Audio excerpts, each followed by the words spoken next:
السلام علیکم ورحمۃ اللہ وبرکاتہ۔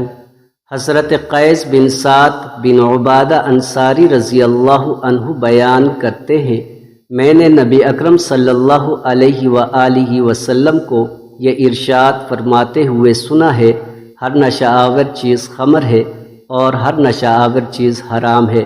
مجموع الزوائد حدیث نمبر 8106۔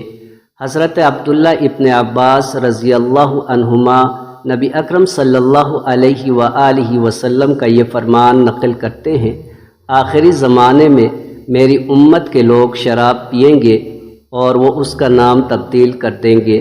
مجموع الزوائد حدیث نمبر 8107۔ حضرت عبداللہ ابن عباس رضی اللہ عنہما نبی اکرم صلی اللہ علیہ وآلہ وسلم کا یہ فرمان نقل کرتے ہیں، شراب تمام برائیوں کی جڑ ہے اور سب سے بڑا کبیرہ گناہ ہے۔ جو شخص اسے پی لیتا ہے وہ اپنی ماں کے ساتھ یا اپنی خالہ کے ساتھ یا اپنی پھوپھی کے ساتھ زنا کر سکتا ہے۔ مجموع الزوائد حدیث نمبر 8172۔